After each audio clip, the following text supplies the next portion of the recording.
आज हामी मिठो तावा रोटी अथवा सुक्खा रोटी बनाउने छौँ।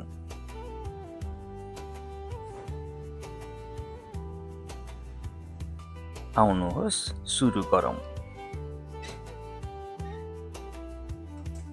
सबैभन्दा पहिले एउटा भाँडोमा पिठो लिने, त्यसपछि अलिअलि गर्दै पानी हालेर नरम हुने गरी पिठो मुछ्ने।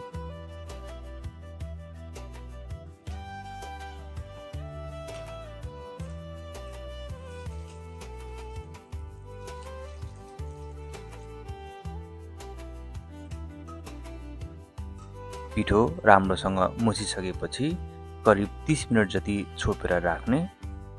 यसो गर्दा पिठो झन नरम हुन्छ।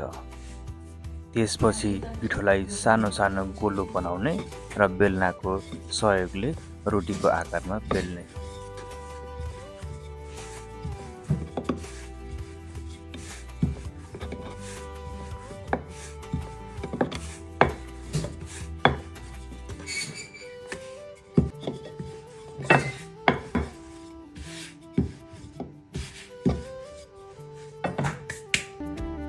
अब तातो तावामा बेलिएको रोटी राख्ने।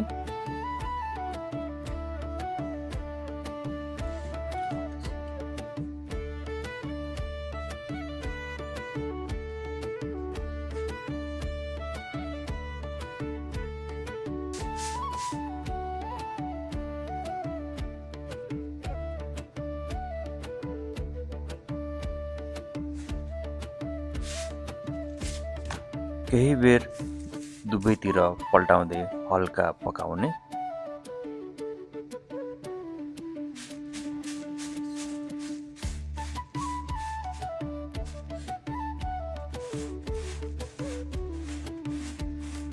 रोटी अलिअलि फुल्न थालेपछि चुलाको आगोमाथि जाली वा स्ट्यान्डमा राख्ने।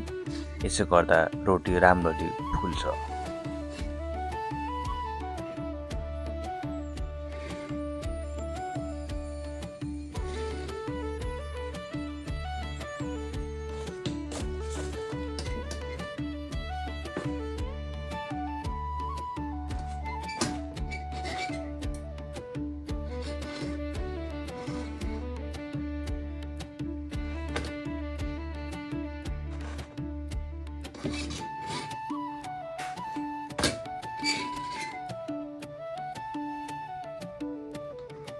हेर्नुस् त हाम्रो तावा रोटी कस्तो मजाले फुलेको छ।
त्यसपछि दुवैतिर पल्टाउँदै राम्ररी पाक्ने गरी पकाउने। यसरी रोटी पाकिसकेपछि दुवैतिर घिउ वा नौनी तपाईसँग जे उपलब्ध छ त्यो लगाउने।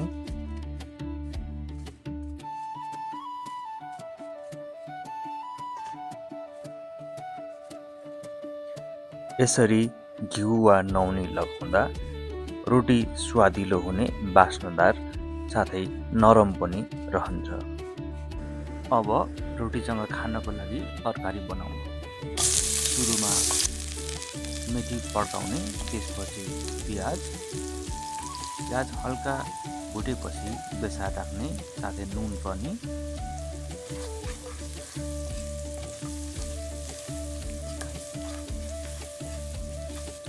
एकछिनपछि हामी यसमा अदुवा लसुनको पेस्ट राख्छौँ।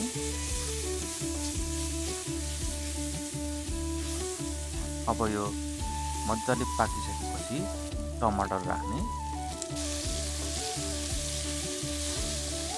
अब टमाटर यतिको पाकिसकेपछि यसमा हामी जिरा धनियाँको धुलो साथै खोर्सानीको धुलो हाल्छौँ। अनि मसला पाकिसकेपछि चाहिँ हामी यो बोइल गरेर काटेको आलु राख्छौँ। साथै हरियो मटर पनि सँगै राख्ने। अनि यसलाई एकछिन फुटिसकेपछि मैले चाहिँ यहाँ तातो पानी राख्दैछु, तपाईँले चाहिँ चिसो पनि राख्न सक्नुहुन्छ। अब यो तरकारी पाकिसकेको छ, माथिबाट काटेको हरियो धनियाँ राखिदिने। अब हाम्रो तावा रोटी तयार भयो। तपाईँ पनि घरमा अवश्य खानुहोला। भिडियो अन्तिमसम्म हेरिदिनु भएकोमा हजुरलाई धेरै धेरै धन्यवाद।